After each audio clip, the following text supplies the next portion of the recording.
let's talk a little bit about the potential 1 seeds in the Big Ten, because I think it's going to be fascinating to see who ends up coming out of that conference. Because I don't know, like Illinois is in first place in the league right now. A lot of people think that Purdue's probably the best team. Mike, I don't know if someone's going to win that league with fewer than like 5 losses. It just feels like there's too many good teams that are kind of in the way for, especially down the stretch when they backload these schedules with the biggest games. Yeah, I mean, I think that's the problem. The advantage Purdue has is that they're getting better, and their best will be difficult for a lot of the teams in the league to handle. And I think the same is true of Illinois, although I don't know the trip from here to Illinois' best is a much longer journey than what Purdue has.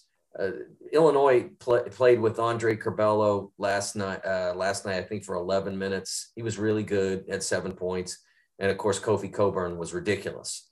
But that's one of the few times they've been on the floor together. I think it's been like 5 times that they've actually played together. And I'm a big believer that when Curbelo is healthy and sharp, and that has not been the case really at all this year. When he's healthy and sharp, he is as good at attacking a defense, setting up a teammate, getting his own shot as any point guard in the country. And so does he get there? I mean, he missed so much time, and they missed so much time with him. It's really remarkable that they're 9-2 in the league when they haven't been whole nearly at all. But if they get there and quickly and they can do damage in the league, maybe they can climb up toward the top of the line. I think it's going to be hard for them to get all the way to a 1 seed with the number of losses they took early, some of the nature of the losses they took early, a 20-pointer to Cincinnati, for instance. It may be hard for them to get all the way up there because even if they get to be great, they're going to drop some games in this league. There are too many really good teams that they have to face. Yeah, the loss to Cincinnati, the thing that kind of locks it in is that I believe that they were at full strength. No, it looks like they didn't have Curbelo in that game. Oh, no, they did. So they were at full strength in that game. They didn't have Kofi for the Marquette loss. They didn't have Kofi for the Maryland loss. But I will say this. They do have some good games and some tough wins down the stretch. And the thing about the Big Ten is it feels like every single game that they're going to end up playing would qualify as a quad 1 win. I do think, my counterpoint would be, I don't think that they'll climb their way up to the 1 seed line. I do think that they're going to be the most dangerous team in March because they have the longest way to go from what they are now to get to their ceiling. So that tells me their ceiling's pretty high when they're sitting here, Ash, 9-2 in the Big Ten, all alone in first place in a league that's as deep as that conference is. Oh, for sure. And you talk about Kofi being a man amongst boys almost, and then they can really shoot it. Alfonso Plummer, Trent Frazier, and then when Curbelo's on top of his game, he's one of the best playmakers in the Big Ten, if not the country. So they have what it takes to get to a Final Four, honestly, to be one of the better teams in the country. And like you said, Rob, they're definitely a scary team to see in March, just because of the inside-out game. They can really shoot it, but late shot clock, especially when you get into March, you need a guard that can create plays, not only for himself but for others, get into the lane. And I think that's what Curbelo does. We're coming up on a break here soon, Mike, but I do want to ask you about Wisconsin really quick, because they're sitting, I believe they are in now 3rd place in the Big Ten standings.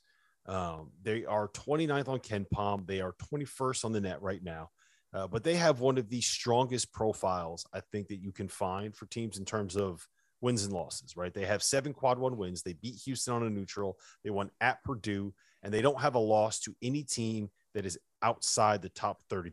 I'm doing air quotes here. Their worst loss is a home loss to Providence that happened way back in November in the ACC Big Ten Challenge that came without Johnny Davis. So how do you go about seeding a team like this? Yeah, it's really a challenge. And I had that as a 1 in my Tuesday bracket and took a lot of heat for it because, first of all, you get the people who are keyed in on the AP poll. And I try to explain patiently that that's not a factor at all. It's not even in the room, basically. But those who are keyed into Ken Palm and et cetera, and from a metric standpoint, those metrics, the predictive metrics, Wisconsin scores very, very poorly relative to their accomplishment. And so when I put them as a 1, I took a lot of heat from those people. But those aren't the only metrics that matter, and maybe not the ones that matter most. The strength of record metric, KPI from Kevin Pauga, those two that are more oriented toward your accomplishment. Who have you beaten, and where did you beat them? Wisconsin before the Illinois loss was 2 in strength of record and 3 in KPI. So there are other metrics out there to consider. And when I was doing it on Monday, I look at it, like at a certain point, I said, you can't deny the resume. I mean, no matter what all the metrics say, you can't deny it. And usually what happens is that over the course of February, the teams that finish really strongly in the predictive metrics, the teams that are performing really strongly, they usually end up stacking up a few more wins than the ones that don't. The Providence, Wisconsin group versus the Kentucky group.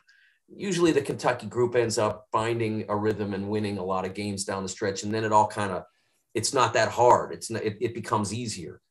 But there are some special teams. And if Wisconsin and Providence are those teams and they keep stacking those wins the way they have, the predictive metrics will probably never catch all the way up. But the resume will be so impressive that I think it's hard to deny. And I think the committee will say that. Yeah, those wins are always going to be great wins, and they're never going to go away. You win in Mackey Arena, that's always going to stay on your resume. You beat Houston, that's always going to stay on your resume. And you know what? That win over Houston is going to look great because the AAC is not good.